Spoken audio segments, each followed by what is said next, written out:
Hey everyone, hope you're doing well. My name is Drew Creekmer. I'm the Director of Advisory Services here at Creekmer Wealth, and I'm joined by John Creekmer, our founder and Senior Wealth Advisor. And John, today we're going to talk about an issue that we have a ton of clients and folks we work with around the country. Everyone runs into this issue, and that's called the required minimum distribution. And it's something that right now, as you're turning the age of 73, you are required by the IRS to begin removing a portion of your IRA or 401k balance. And we've spent a lot of time talking to our clients and prospects and just to get an idea of, hey, is this an area that we can really build some unique solutions to help our clients better achieve some of their big goals and dreams that they have for their life and their family and their Mm. communities. And so, John, we wanted to talk about one of these really unique strategies that we're thrilled to have spent some time developing with a great partner of ours. And I just wanted to hand it over to you and kind of talk big picture about the RMD and what you've seen from your experience on that front. Yeah, the RMD is a problem, a big problem. So keep in mind, folks, whenever I was 30 years old, and so we've actually had this business now and put in place for 30 years this year. And so I was 25 years old when we started the business. I was just turned 21 whenever I actually started in the industry.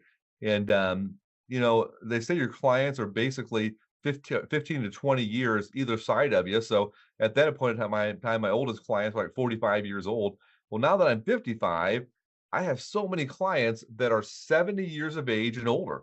And so once you hit 70, that golden year, you actually have a number of things that are starting to come up on you. And one of those ages is age 73. And if you have money in an IRA or inside of a 401k, a 403b, 457 plan, you have a retirement plan, and you hit 73, you have to start pulling out what's called a required minimum distribution. A lot of y'all are very familiar with that. And if you don't pull it out, the penalties are huge. So the IRS penalty, they actually decreased it down to 25% penalty on the amount you're supposed to pull out, and you still have to pay tax on it.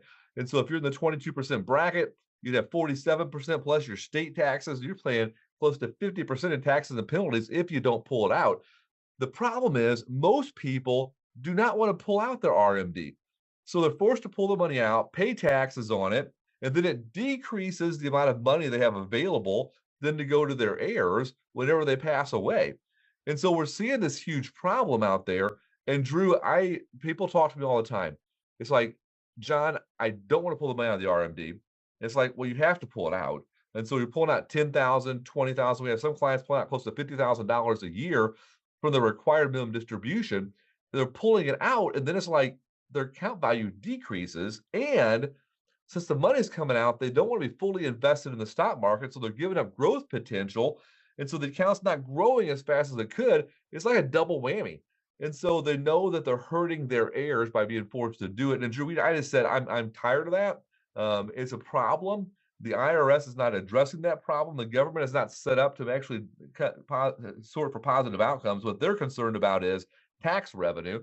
And quite honestly, if they're not going to manage the government efficiently, I shouldn't be concerned about how much tax revenue they get. So it's like we've got to figure out a way to solve this issue and stay within the rules of the law.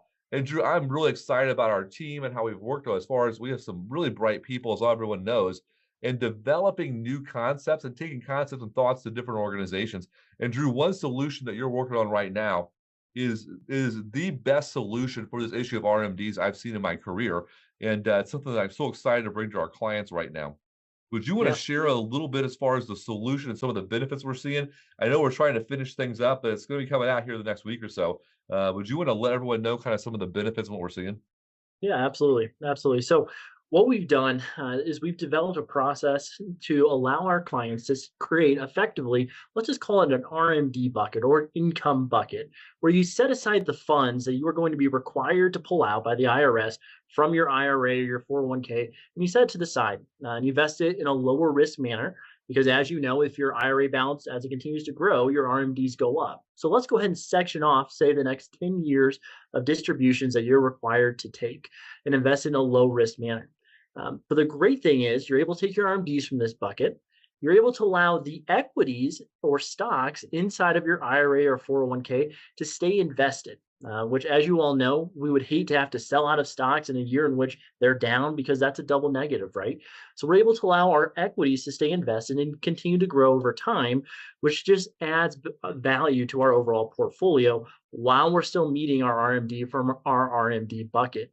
But the great thing with this bucket is once the funds go into it, you are actually able to ensure that the balance that goes to your beneficiary does not decrease, even though you are pulling funds out to meet your required distribution.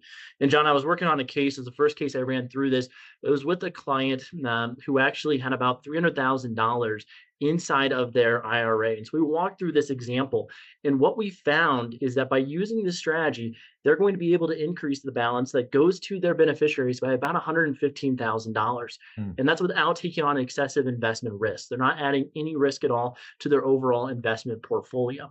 The case I just presented this morning was for someone that had about $1 million, and we're going to add about $400,000 going to their beneficiaries, and we're not taking on extra risk. And so, John, early results, it's been a fantastic result for clients that we've done this for. That's why we're rolling it out to everyone here today, just to walk through and to get you thinking about how do we maximize the dollars that you've worked so hard to save and invest and build over the years.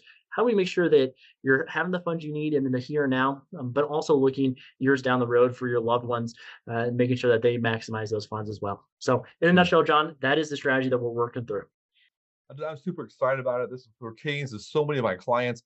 Folks, if you're 65 and older, we're seeing this opportunity to really make some change in the way you structure the dollars that have to come out for RMDs that is resulting in huge benefits to clients. I would encourage you to reach out to your advisor today. And if you don't have time to reach out right now, the advisors will probably be reaching out to you to start walking you through the personalized application for you. And as it makes sense to make some adjustments in your overall strategy for the RMDs. And why is that? To make sure you achieve the goal objectives that you want to achieve, both while you're living the lifestyle you want, but then also when you pass away to make sure that your estate plan is set up properly. Folks, I'm super pumped to bring this out, super excited, huge outcomes that are going to be improved by this, and looking forward to connecting later on. Awesome. Talk to y'all later.